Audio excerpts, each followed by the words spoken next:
Hello everybody, welcome back for another video. Hope you're all having a great day and that you are all doing well. To start things off, Charlie Lee is once again back in the news. Charlie Lee is the creator of Litecoin. He has recently stated that he believes in order to make Litecoin more decentralized, eventually he would have to step away from the project. Charlie Lee, former director of engineering at Coinbase crypto exchange and the creator of Litecoin, has expressed his intention to make the altcoin a global decentralized cryptocurrency in an interview with 10X that happened on Friday. He also claimed that the goal would require him to eventually step away from Litecoin as its leader. In the interview, Lee suggested that Litecoin and Bitcoin are working close together, claiming that the coins are mutually reinforcing each other and are used for different purposes. Lee stressed the decentralized nature of Bitcoin provided by its anonymous creator as its key feature, which is missed at Litecoin. He said the Litecoin is more centralized because I'm around, so it has a more centralized development team, has more centralized foundation. I can steer Litecoins toward my vision and people will listen to me because I created it. We spoke a couple of days ago, especially even last week, about the notable absence of Charlie Lee in the cryptocurrency space, or when he is present, he is kind of pushing other coins and other projects. And I said how I was kind of disappointed at this. So I understand where he's coming from. I get what he's saying, but I think he's confusing decentralization with his own genius. And what I mean by that is, I think he believes that if he steps away that it'll have more of a chance to flourish. But the issue with life and things in general is that humans naturally look for a leader. We look for someone. This is why Vitalik Buterin is in the news, or why Brad Garlinghouse is in the news when it comes to Ripple and XRP, is because people need a relative face. Even Satoshi Nakamoto in his own way, even though we don't know what he looks like, we still have this central figure who we kind of believe in, and we believe in their intention and their goal of when they created the coin or when they created the project. So I think him moving away from it would be not a huge mistake, but eventually someone else would step in his place. There's no way for a face to not be attached to a coin or a company. Every single other coin, when they have press conferences or anything like that, when they come forward and when they're talking about it, exactly what's going on with the project, what they plan on doing, the partnerships, there's always a face to it. I feel like that he believes that his face may be detrimental to the project in some way, but I think he's completely mistaken because he is in his own right a kind of hero within the cryptocurrency space, as he's been around for so long, and he literally is the creator of one of the biggest cryptocurrencies out there. Keeping up with Charlie Lee in the news, he had another interview or announcement, if you want to call it, where he spoke about selling all of his Litecoin. This was a huge blow, I think, to the Litecoin community, and this was the beginning of when we first started discussing why I thought it was a big mistake, because to be as real as possible, we know that every other creator of every other coin, whether they want to admit it or not, holds either a huge or small amount of the coin that they have created. We know that the crypto address that is attributed to Satoshi Nakamoto has over 1 million Bitcoin inside of it. We know that the people behind Ripple hold XRP. We know that the people behind EOS also hold a fraction of it. Vitalik also holds Ethereum. There was a point where Charlie Lee said he wanted to make it so that he didn't seem like he was incentivized by the future of Litecoin. So he decided to sell all of his Litecoin instead of people thinking that he was doing it for a personal gain. In a streaming YouTube interview on Friday, Lee implied that he holds some regrets about his decision to sell all of his Litecoin in December 2017. He stated, "I still think it was the right move, but I question whether.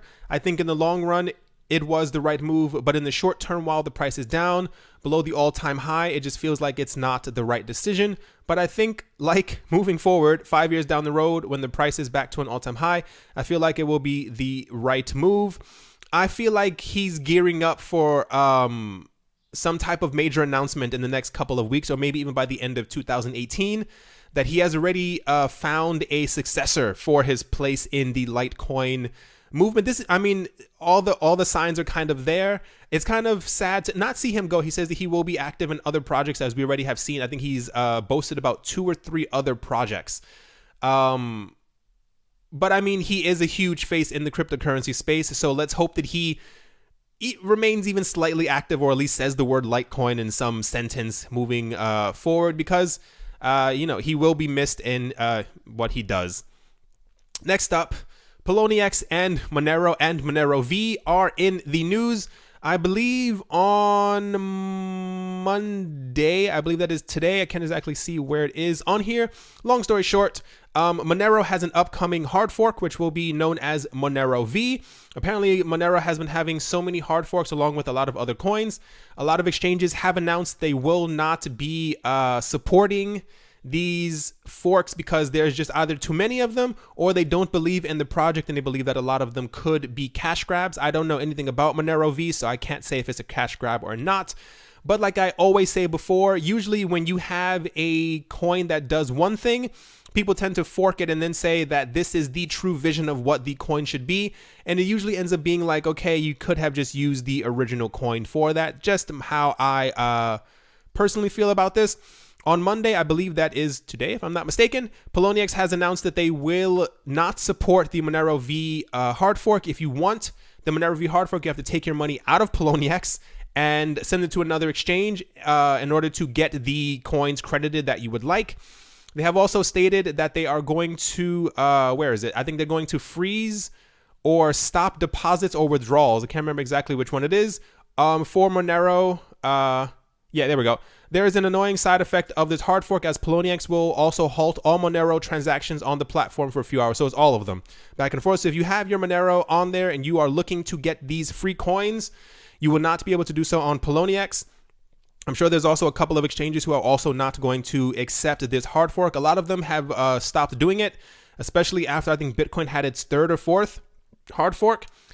You are now hard pressed to find anyone who is trying to support the last 15 or 20 of, there are just way too many forks at this point.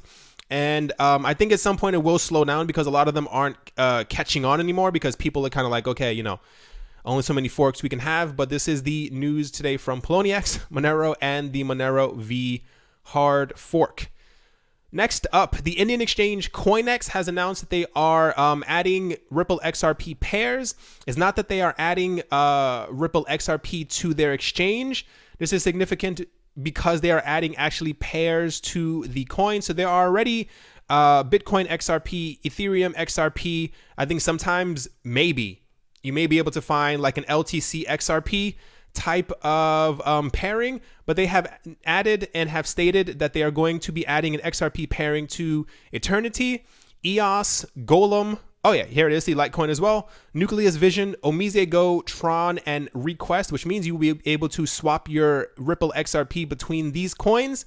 This is incredibly significant because typically when you are having any type of pairing for a coin, it's always Bitcoin, Ethereum, and Litecoin. Ethereum, Litecoin, Bitcoin, Bitcoin, Bitcoin, Bitcoin, Ethereum, Litecoin. So a lot of exchanges are now coming forward saying that they want to start adding other pairings for other coins as well. There are a lot of crypto exchanges who have announced that they're thinking of also adding EOS pairings should the project do well by the end of the year, because they want to have more liquidity in the networks and for these projects, as opposed to just having three of the top coins being the industry leaders for coins that the other coins have to pass through. So this is why this is very great news for Ripple XRP. Next up, the CEO of SBI, I'll get into what SBI is in a couple of seconds, has said that he anticipates a hike in Ripple XRP's trading value by 10 times. Mr. Yoshitaka Kitao, the CEO of SBI Group, expects the value of XRP to reach $10 by the end of this year, which is an upsurge of 10 times its current value. According to the CEO, the continuous rupturing of the market via blockchains and acceptance of cryptocurrency and trading globally will procure XRP at a great pedestal. So SBI is this gigantic banking financial institution that is located in Japan. And last year we had news that they had actually partnered with Ripple in a weird way that people hadn't expected. Because normally when we get news about Ripple, it typically leans towards banks announcing that they are using Xcurrent or XVIA. But SBI has announced that they also planned on using XRP, and that they planned on creating their own cryptocurrency exchange that would have XRP as its head of everything on the market, as opposed to having, like I said, BTC, Ethereum, or Litecoin. It is rumored, and they have kind of come out saying that they're going to do it, that XRP will be the head currency on the cryptocurrency exchange. I think the CEO also came forward and said something really crazy. I read about it, but I think I closed the tab, where he was talking about exactly where he thinks XRP will be in a couple of years. This bank is heavily invested in XRP, and they have also announced, so the cryptocurrency exchange for SBI was supposed to have come out in March. They said that it didn't come out in March because of security concerns. It's now rumored that this will start coming, or like, I guess, be launched officially, if you want to say that, I think around late May or June, or possibly July, whenever the cryptocurrency exchange will be out. And the CEO was just in the news also talking about, it was kind of like not a warning, I guess like a friendly, rich people warning.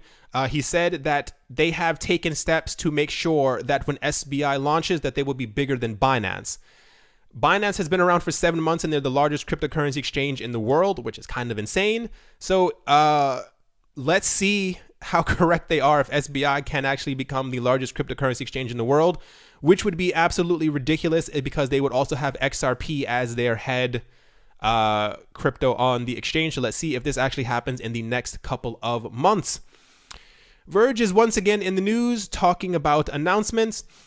Justin Vela, the founder of Verge, had an exclusive talk with Ron Neuner, the CNBC crypto trader host, wherein he answered a lot of questions related to Verge and the future of the company. Without going through the entire conversation that they had, they pretty much spoke about the last announcements from Verge's partnerships and why he believes that the price dipped. I think a lot of people weren't expecting those type of partnerships to come forward. They also spoke about the exactly how quick Verge is now, where they plan on seeing Verge going in the next couple of years.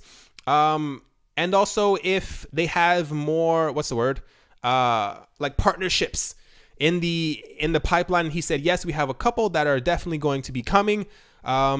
Some more new announcements, if you will, but he said they're obviously waiting, which I think a lot of other projects are. I think a lot of other projects are waiting for the cryptocurrency market to be in a proper bull run once again, because what we've seen in the past is if you announce something and the market is not doing well, the market won't really care. And after a day or two, the good news that you shot out there will completely fall back down. A month later, people have completely forgotten about the new news, and your coin is once again floundering. So I think once this market finally gets itself together and we see a huge rise in price once again, I think we're going to have some very interesting news weeks, because it's been about 4 or so months now that a lot of projects haven't really come forward talking about exactly who they're partnering with or what they're really launching.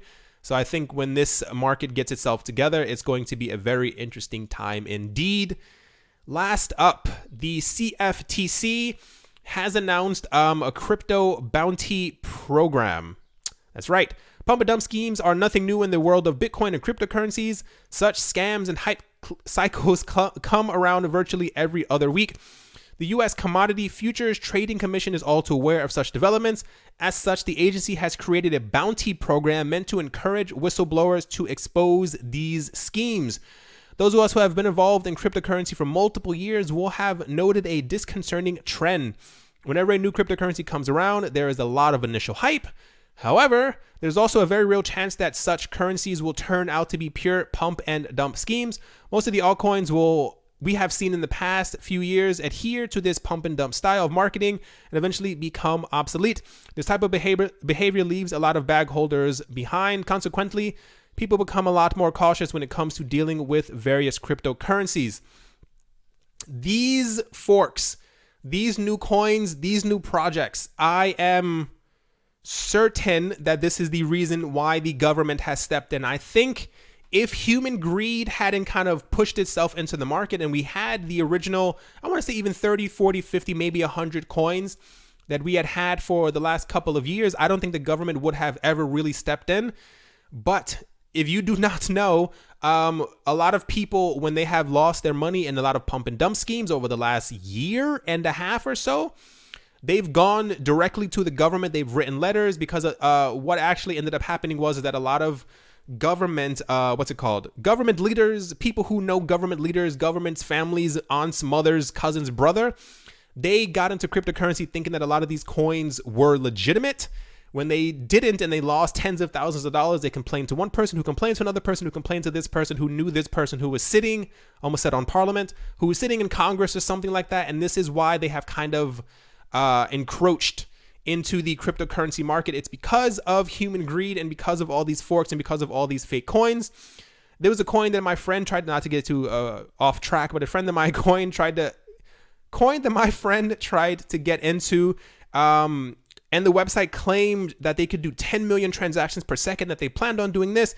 And when you looked deeper into it, it was attached to a Russian, I think like a ski lift company, and they said the coin was for when you wanted to use this ski lift, you had to use this coin, and it was going to become very big because in Russia they had so many ski lifts and you needed to use this coin, and they had like a chart projecting how much the coin would be. I think there were 30 billion coins or something like that, and they were projecting an $800 coin within the next couple of years. And my friend, I believe, put money into the project, obviously lost all their money, and this is why this is happening. So this bounty program, I'm pretty sure, is going to catch on really fast, and I think it's a good idea. I don't agree that the government should have so much oversight when it comes to cryptocurrencies, but in a case like this, where they're offering a bounty, and there are a lot of bounty hunters out there that a lot of people don't even know. They're not just, normal assassin bounty hunters, but there are a lot of people who hunt for bounties, especially like this. And this will clean up, at least my hope is, clean up the cryptocurrency space a lot, because there's no need for 1,600 coins. We should maybe have 200 coins out there. There's a legitimate reason to have maybe 200 to 300 coins for different companies, for different reasons, for different projects, because not one coin can do everything. This is why we don't have, why the euro isn't doing everything around the world. Not to get too far off a topic, but I think in this instance that this is actually a very good idea, because I'm sure a lot of other projects will completely be gone within the next 2 years, 2 or 3 years. There's so many of the projects that we have out there are going to be completely gone. So many of these coins are just pump and dumps. I hope you guys realize that this is why I keep saying why I only talk about certain coins, and I don't talk about these random coins that I keep seeing people in the comment section asking me to pump. Like, I get it. You can't keep asking the same question for the same coin every single video. Like, it's not a real coin. It's fake. Just read the website. If it has no real use case, it's probably not going to be good. All right, everyone, that is going to do it for this video. I hope you guys all have a great day wherever you are, wherever you might be, whatever you might be doing. Hope you guys managed to do something fun today. I don't really know. I'm always bad with ending these videos. I don't know why. I should have like a cue card somewhere that tells me how to end it. Thank you once again for all the support, and I will talk to you all soon. See you.